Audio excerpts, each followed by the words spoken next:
Buenos días a todos. Qué bueno veros. Qué alegría ver a alguien. Me repito mucho, pero es así. La verdad, mientras estábamos cantando, no podía dejar de pensar en la realidad histórica de la resurrección de Jesús. Así que vamos a hablar acerca de ello y antes de empezar me gustaría orar y ya con esto pues doy comienzo a la exposición de lo que hoy quería compartir con vosotros. Señor, gracias por darnos la oportunidad de estar juntos y de disfrutar de ti, Señor. El día de hoy, el domingo de resurrección, nos recuerda una realidad histórica, Señor, que rompe con todas nuestras estructuras y nuestra forma de entender la vida, Señor. Tú eres el único que ha resucitado para siempre. Y eso es algo que es complicado de creer, pero es una realidad a la que todas las evidencias apuntan, Señor. Gracias por haberte encarnado y gracias por haber hecho esta realidad una realidad histórica y tangible, Señor. En tu nombre, Jesús. Amén. Amén.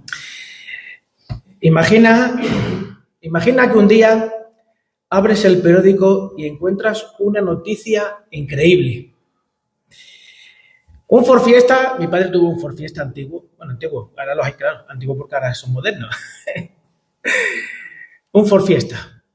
Mi padre tenía un Ford Fiesta amarillo, que parecía una caja de zapatos, básicamente era una caja de zapatos. Pues imagínate que un Ford Fiesta amarillo aparece en las noticias del periódico o en las noticias que tú ves a través de internet. Un Ford Fiesta amarillo ha cruzado los cielos de nuestra España. O te levantas el domingo por la mañana antes del derbi Atlético de Madrid, Real Madrid, y hay una noticia que dice: el Bernabéu ha desaparecido. Qué cosa, ¿verdad? Eso nos llamaría poderosamente la atención. O algo que se está buscando, que se descubre en una galaxia próxima, alrededor de unos 7 u 8 millones de años luz. Eso es una galaxia próxima, que hay una galaxia en la que hay vida inteligente, que no necesitan inteligencia artificial, ya que con la inteligencia natural que tienen, pues les sobra y les basta. ¿Qué pensaríais de esto? Sería cuanto menos curioso, porque la forma en la que digerimos, gestionamos, meditamos, comprendemos la información, pues condiciona nuestra forma de entender la realidad y, por tanto, la forma en la que vivimos. La mayoría de los presentes, por todo lo que ocurre en nuestras calles o ha ocurrido en nuestras calles, sabemos lo que se celebra en estos días, ¿verdad? ¿Sí? ¿No? ¿No? ¿Sí? No lo sabemos, ¿no? El olor, el corte de las calles, y habla con Jacinto de esto, la música, el gentío, la gente muy bien vestida de gala. Yo hoy voy y trato de ir bien vestido, pero tú ves a algunas personas por la calle que van, o sea, ni para una boda van tan bien vestidos. Todos estos elementos nos indican que algo importante está pasando. ¿Y qué es eso importante que está pasando? Pues la Semana Santa, ¿no? Yo os iba a preguntar, pero como es tan evidente, pues claro. Desde el domingo pasado hasta este momento se celebra la Semana Santa. Los eventos que se están celebrando esta semana, a lo largo de toda la semana, desde el domingo pasado, culminan hoy con la resurrección de Jesús. Y me gustaría leer el texto que habla sobre esto. Los 4 evangelios hablan de esto, pero yo me voy a centrar en mi querido amigo Lucas. Yo soy fan de Lucas. También me gusta Mateo y Marcos y Juan. Todos me gustan, pero es que Lucas es mucho Lucas. Dice así, Lucas 24, del 1 al 6. Como creo que no va a salir en la pantalla, buscadlo en vuestro aparato móvil, Biblia o lo que queráis para seguir la lectura si queréis. En casa también, si queréis, lo podéis buscar en el móvil o con la Biblia, ¿vale? Dice así: pero el primer día de la semana, al rayar el alba, las mujeres vinieron al sepulcro trayendo las especias aromáticas que habían preparado. Y encontraron que la piedra había sido removida del sepulcro. Y cuando entraron, no hallaron el cuerpo del Señor. Y aconteció que, estando ellas perplejas por esto, de pronto se pusieron junto a ellas dos varones en vestiduras resplandecientes. Y estando ellas aterrorizadas e inclinando su rostro a tierra, ellos le dijeron: ¿por qué buscáis entre los muertos al que vive? No está aquí, sino que ha resucitado. Acordaos cómo os lo habló cuando estaba aún en Galilea. Esto es lo que hoy se está celebrando, que Jesús resucitó. La verdad es que os pediría que os planteéis este tiempo como una, como ya lo he dicho en más de una ocasión, como una conversación más que como una clase o como una charla que alguien da, ¿no? La verdad es que cuando yo estoy en vuestra posición, yo estoy ahí sentado o en casa, pues así me lo planteo yo, como una conversación tanto con el texto, porque yo lo tengo delante, como con la persona que está pues hablando de ese texto. Este es el hecho que no solo Lucas, como ya he dicho, no solo Lucas recoge, sino el resto de autores evangélicos de los evangelios también registran. El domingo por la mañana, cuando un grupo de mujeres, las mismas que estuvieron al pie de la cruz y acompañaron el cuerpo sin vida de Jesús a la tumba de José de Arimatea, estas mujeres ese domingo por la mañana van a la tumba de Jesús para terminar lo que era la costumbre de aquel tiempo de lo que era el funeral, de embalsamar a un cuerpo. Y al llegar, pues se encuentra que la piedra que cerraba la tumba, una piedra de alrededor de 2 toneladas, pues ha sido movida. Y dentro no está el cuerpo de Jesús. No sé si te lo puedes llegar a imaginar, pero el impacto que esa noticia tuvo en las personas más cercanas a Jesús y en todos los líderes religiosos y políticos fue tremendo. Yo la verdad es que he estado pensando mucho tratando de ponerme en el pellejo de aquellas personas. Y la verdad es que me cuesta un montón. Sinceramente me cuesta un montón. ¿Por qué? Pues porque yo no vivía en ese momento. No viví como vivieron ellos con Jesús, ni tampoco he formado parte de los líderes religiosos de aquel momento. Me cuesta mucho meterme en esa situación. Pero si tú puedes imaginártelo y te puedes meter en esa situación, lo que sí dicen los textos, no solo la Biblia, sino los otros textos que están fuera de la Biblia, hablan de que este suceso, que la tumba estuviera vacía, fue un tremendo impacto para aquel momento, aquella sociedad, aquellas personas, aquellos líderes. Desde la llegada de Jesús el domingo, que nosotros llamamos el Domingo de Ramos, los líderes judíos, como los romanos, ven en Jesús y en sus seguidores una amenaza para la paz y el buen desarrollo de aquella fiesta.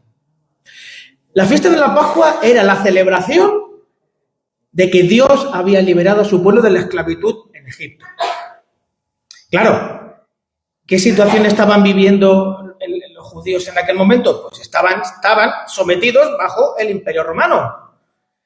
Y claro, esa fiesta, con ese punto tan revolucionario en su interior, claro, llega este hombre montado en ese pollino, que además, en ese burrito, que además representa una profecía que todos lo sabían, más o menos a todos les sonaba eso. Eso era una bomba en medio de esa situación.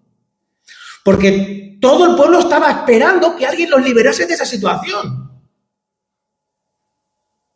¿Sería Jesús? Pero si Jesús no traía un ejército, tenía entre 12 y 40 personas a su alrededor. Por estas razones, tras la muerte de Jesús, el sábado por la mañana se decide poner una escolta romana de alrededor entre 10, 15, 20, según los autores que hablan del contexto histórico, pues hablan de eso. Entre 15, 20 hombres allí, 10, 20 hombres allí, armados. El objetivo era garantizar que nadie robara el cuerpo, o al menos que nadie pudiera decir que el cuerpo había sido robado. ¿Por qué? Porque allí estaba el imperio controlando la situación. Pero como ya se ha estado recordando esta semana, a lo largo de toda esta semana, nada pudo impedir que el domingo por la mañana la tumba se quedara vacía. De acuerdo con Mateo, se desarrolló una narrativa, como dicen hoy en día. El Evangelio de Mateo nos describe cómo en aquel momento se trató de describir o de escribir o reescribir una narrativa alternativa a la que las mujeres estaban diciendo. El argumento fue: sus discípulos han robado el cuerpo. Y para dar más peso a esa narrativa alternativa, se sobornaron a los soldados que allí estuvieron para que dijeran que ellos habían dormido. Eso a los soldados les ponía en peligro. Pero para el imperio decir que Jesús había resucitado era un peligro mayor. En las filas de las legiones romanas cualquier falta de disciplina se pagaba caro, con la muerte. Sin embargo, tanto el poder político como el religioso se aliaron para tratar de acallar la voz de aquellas mujeres que habían estado en la tumba. Los documentos históricos, bíblicos y extrabíblicos sostienen que Jesús se presentó vivo delante de ellos. La actitud de los discípulos de Jesús fue la que se puede esperar frente a algo semejante. Pensaron que era algún tipo de aparición, de fantasma. Si hoy mis hijos lo vieran, dirían que es un zombie o algo semejante. Y Jesús, para romper con eso, les dio pruebas tangibles de que él no era nada, ningún espíritu extraño. En el Evangelio de Lucas se describe que Jesús comió. En el Evangelio de Mateo se describe cómo Tomás, esa persona tan incrédula en la que yo me pongo en el lugar de Tomás, trató de meter los dedos, de tocar las heridas de Jesús. A todo esto se suma que Jesús se presenta a personas que no estuvieron a su favor. Jesús se presentó a unas 500 personas, dice Primera de Corintios 15. Jesús se presentó a personas que no estaban a su favor, que no estaban a favor suyo. Claro, ¿qué van a decir los que estaban a favor de Jesús? Claro, pero Jesús se presentó a gente que no estaba a su favor. ¿Quién? ¿A quién se presentó que no estaba a su favor? Pues se presentó a Santiago, su hermano Santiago. Su hermano Santiago estaba en contra. Él decía, mi hermano está loco. De hecho, fue con su madre a buscarlo porque querían meterlo en su casa porque Jesús estaba loco. Eso se recoge en el Evangelio de Lucas y también en el Evangelio de Mateo. Y también hay otra persona que aparece en el texto bíblico que no estaba a favor de Jesús. Se llama Pablo de Tarso. Ese hombre estaba en contra de Jesús y todo lo que Jesús significaba. Los textos hablan de que fue más de 500 personas y en estos dos casos que os he mencionado, ese encuentro cambió por completo, como os preguntaba al principio, la forma en la que interpretan la vida, su propia vida. Ambos se transformaron en seguidores de Jesús. Tal como os decía al principio, si una noticia tan impactante como un Ford Fiesta amarillo ha cruzado España de punta a punta. Si una noticia tan impactante como esta, que una persona ha resucitado y además se ha estado celebrando, fuera real, si una noticia así fuera real, ¿cómo cambiaría tu vida? Os lo pregunto tanto los que estáis en casa como los que estamos aquí. Porque es una pregunta a la que yo me he tenido que enfrentar. ¿Cómo cambia mi vida? Si eso es real, si eso es verdad, ¿cómo cambia? Para un judío de aquel momento, la noticia de la resurrección de Jesús fuera seguidor de Jesús o no, tenía una serie de lecturas que cuanto menos, nos tienen que empujar a pensar, a reflexionar.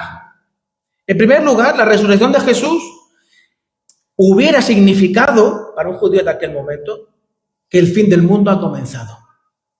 Eso de que tanto hoy en día se habla de que el mundo se acaba, quizás en ambientes cristianos, tanto de una ala más protestante y también de una ala también de otros ámbitos, católicos y demás, que el mundo se está acabando. O la resurrección de Jesús, para un judío de aquel momento, hubiera significado que el fin del mundo empezaba. Dios estaba interviniendo en la historia de tal forma que las cosas, tal y como se conocían, iban a dejar de ser. Comenzaba algo nuevo. La segunda cosa que pasaba por la mente de un judío de aquel momento es que la resurrección de Jesús sería evidencia de que Dios mismo confirmaba todo lo que Jesús había dicho y hecho respecto a ser hijo de Dios. El mismo Dios al que los fariseos decían que Dios había blasfemado, había torturado, había desfigurado, ese mismo Dios ahora había resucitado a Jesús. Y la tercera, había alguna más, pero para no ser demasiado extenso, no le he puesto. La tercera es que la resurrección de Jesús apuntaba a que Dios mismo se había revelado, encarnado y mostrado en Jesús. Según lo que se desprende de los documentos bíblicos y extrabíblicos que hablan de Jesús, no cabe duda. El domingo por la mañana, la tumba estaba vacía. Esto lo digo no desde los ojos de la fe, sino desde lo que la ciencia dice sobre Jesús y su vida. Como te dije al principio, te invito a dialogar con el texto sobre la resurrección y todo lo que estoy compartiendo. Me imagino que quizá en este momento estén pasando por tu cabeza, y en casa o aquí, preguntas, opiniones, incluso negaciones, o simplemente estés escuchando sin un mayor interés que el pasar el tiempo. Como estás delante de una pantalla y a lo mejor estás haciendo cosas hoy domingo y está puesto el internet o la tele, quién sabe, pues estás ahí.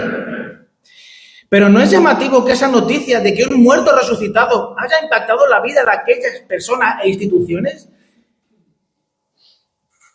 Esa noticia, que la gran mayoría de historiadores, sean ateos o no, confirman como cierta, que la tumba estaba vacía el domingo hace 2000 años, ¿cómo impacta la vida de los que la celebran?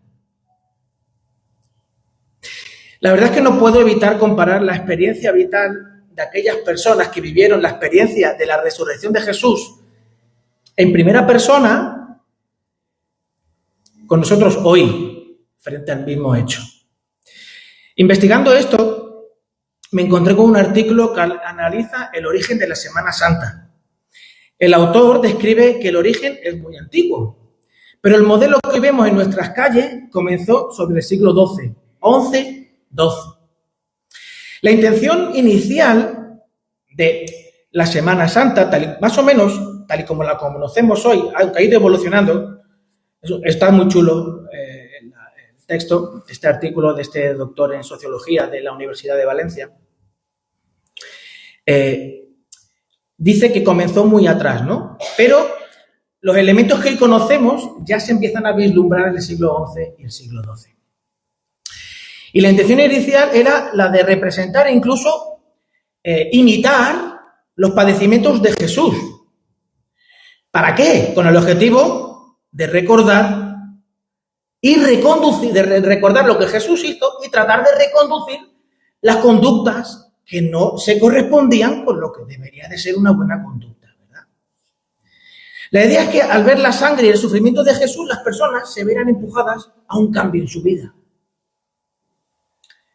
Al comienzo de esas expresiones de fe, estaban un poco fuera del control de lo que es la Iglesia. Era una manifestación más bien popular.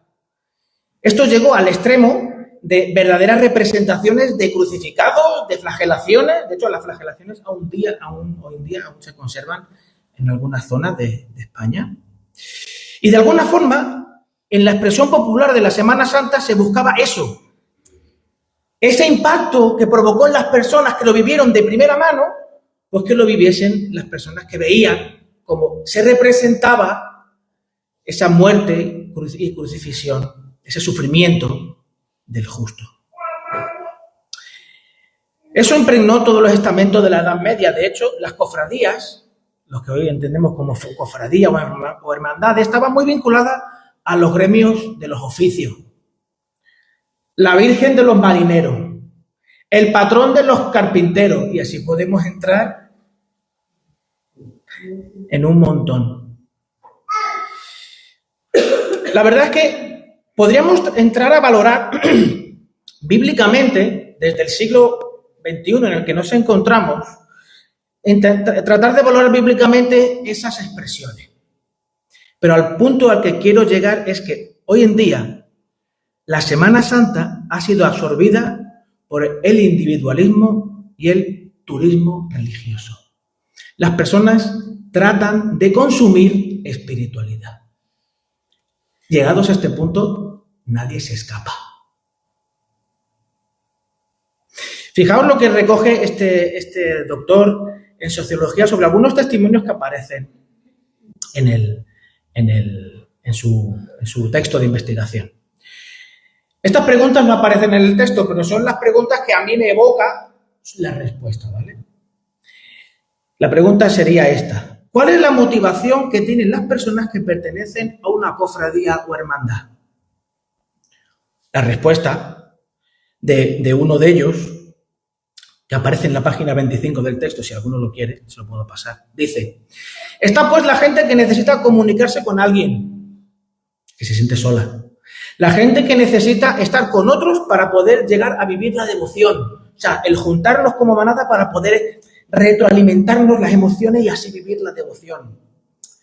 La Semana Santa. La gente que se encuentra, pues es un poco sola, y aquí viene y se encuentra con amigos. La gente que así llena espacios vacíos, huecos en su vida, y sigue diciendo que hay gente de mucho tipo, gente de todas clases. Las personas que asisten a la Semana Santa, ¿qué están buscando? Dice una respuesta, estamos a medio camino entre lo que es religión y lo que no es religión. Y entonces a veces es muy agradable, pero a veces es muy desagradable. También porque la gente mezcla lo que es tradición pura de su familia con sentimientos religiosos, que yo sin duda creo que están. Entonces, si la Semana Santa se vive como una mezcla de costumbre y experiencia, ¿qué significa para ti la Iglesia y lo que enseña? Una de las respuestas dice: la Iglesia siempre me ha tirado, pero siempre en el sentido en el que lo veo lógico, Para mí, para mi punto de vista, lo comparto y lo apoyo. Lo ilógico, no estoy de acuerdo. Ya puede decirlo el cura, párroco o el arzobispo de Valencia, me da exactamente lo mismo. Si no es lógico, bajo mi punto de vista, no es lógico. Y yo pues, bajo mi tradición religiosa, bajo mi tradición religiosa que tengo, yo creo en Dios, pero no creo en los curas. Esta última opinión es la de un cofrade de Valencia. Todas son de cofrades de diferentes hermandades, dentro de lo que es la experiencia católica de la Semana Santa. Es evidente el impacto que la Semana Santa tuvo en los primeros testigos, que se pretendió replicar en los siguientes siglos, se ha ido diluyendo, pero diluyendo de una manera exagerada. Estos son testimonios del ala católica, como os decía, de la experiencia cristiana, pero ¿qué crees que dirían los evangélicos o protestantes de lo que es para ellos la Semana Santa y su vivencia? ¿Tiene el impacto que tuvo en aquellos que lo vivieron? ¿Es posible que tanto los católicos como los protestantes hayamos perdido el sentido histórico de aquel suceso? ¿Será que nos hemos acostumbrado a la celebración por encima de su significado? ¿Será que ya no vemos cómo la resurrección de Jesús es relevante para nuestra vida hoy en medio de este mundo lleno de caos y de tantas cosas que muchas veces uno no sabe ya ni cómo afrontarlas? No sé si alguna vez lo has pensado, tú que estás aquí o tú que estás en casa, pero, y esto es de perogrullo, y he llegado a esta conclusión yo solo, que conste. Pero para que Jesús pudiera resucitar, primero tuvo que morir. Todos morimos de alguna manera todos los días. La resurrección de Jesús nos pone frente a frente con el sufrimiento. El sufrimiento no hace acepción de personas. Aunque el mayor de los sufrimientos es la muerte, en ocasiones el sufrimiento que la vida diaria nos trae es tan potente que la muerte se percibe como algo liberador. Muchas veces se nos dice que el sufrimiento es el mejor maestro, ¿no? Como una forma de querer animarnos. Venga, no te preocupes, sigue adelante que todo va bien. Como si aprender fuera algo automático. Sufro y por osmosis, de forma casi automática, yo voy aprendiendo a través que voy sufriendo. Y eso no es así. La resurrección de Jesús anuncia el principio de una realidad que nos invita a ver la realidad con otros ojos. Porque las primicias es el principio, es una ventana abierta a que esto que no funciona bien, funcionará bien, se restaurará por completo. Una realidad más amplia, más completa, en el que la belleza, la verdad y el amor no son subjetivos e interpretables. La resurrección nos muestra que será una experiencia tan viva y diferente como la que Jesús de Nazaret vivió. Y los discípulos en aquel momento y su familia, como por ejemplo Santiago, el hermano incrédulo de Jesús, vivió. Por tanto, el progreso de la humanidad, el querer ser mejores, el sufrimiento te va a ayudar, solo te enseña a ser mejores cada día, cuando los anhelos de tu corazón se encuentran con el Jesús resucitado. Pero a este lado de la eternidad, a este lado de la resurrección, hay personas que hayan tirado la toalla, que puede ser que hayan tirado la toalla, o al menos estén tentados a tirarla. La resurrección de Jesús nos pone frente al sufrimiento, pero al sufrimiento con propósito, frente al sufrimiento confiado en un Dios que está por encima de lo que yo puedo hacer, entender e incluso sentir. Ese es el Dios en el que Jesús confiaba. El sufrimiento, como ya he dicho, sea de cualquier confesión, incluso de la confesión atea, el sufrimiento siempre está inmerso en un aura de misterio. Todos, incluso los que viven el sufrimiento como consecuencia de sus actos, piensan que es injusto o desproporcionado, que es algo que él o ella no se merece. ¿Por qué me está pasando esto?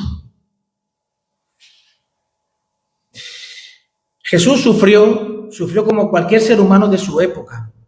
A él lo rechazaron como a ti, a él lo golpearon como a ti, le acusaron injustamente, vivió la escasez de recursos como tú, necesitó ayuda como tú.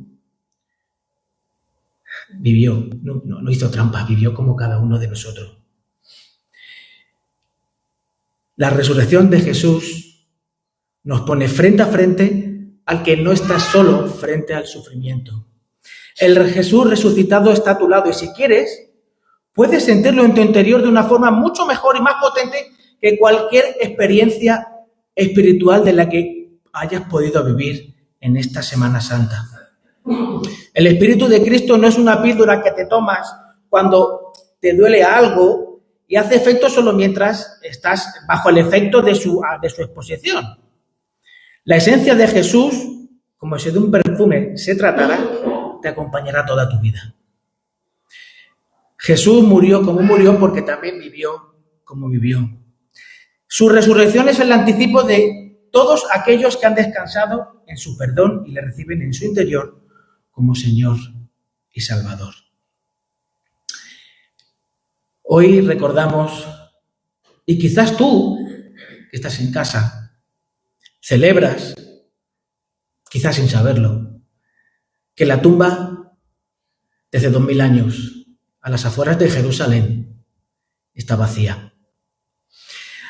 Hay evidencias históricas, algunas que te he mencionado al principio, pero las evidencias de alguna forma simplemente son datos.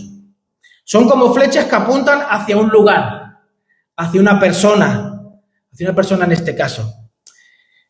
Para mí, la fe, tal y como lo expresa la Biblia, no es creer contra la evidencia, sino todo lo contrario. Cuanto más conozco a alguien, más puedo confiar en esa persona. ¿O no? A veces, cuanto más conozco a alguien, menos puedo confiar en esa persona, ¿verdad? La fe es confianza que da forma a cómo vives. ¿Cómo vives? No es algo meramente intelectual, no es una fe ciega, es una fe informada. Mi confianza en Dios también se basa en evidencias. Se basa en que lo conozco, que conozco a Jesús.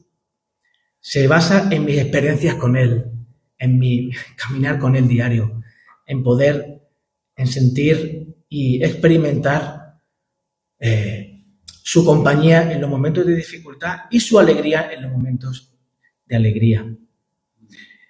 No creo en contra de lo que conozco, sino todo lo contrario. Creo porque lo conozco. La resurrección es una invitación a vivir y experimentar la paz que el perdón de Dios otorga a aquellos que la piden. Pero no solo es un salvavidas, te invita a ser seguidor de Jesús y a experimentar cada día tu vida, su compañía y conseguir la mejor versión de ti. ¿Que cuál es la mejor versión de Rubén? Ser cada día más como Jesús. Esa es la invitación de la resurrección. Te invito a ti y a nosotros que estamos aquí a que podamos reflexionar, vivir, experimentar, preguntarnos si realmente Jesús resucitó. Vamos a orar.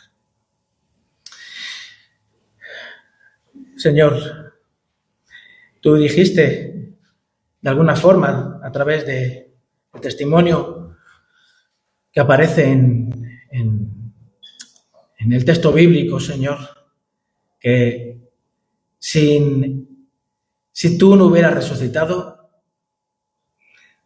esto que estamos haciendo aquí es tirar el tiempo. Pero gracias, Señor Jesús. Gracias, Padre, por dejar la tumba vacía. Incluso tus enemigos, Señor, afirmaron que la tumba estaba vacía. Gracias.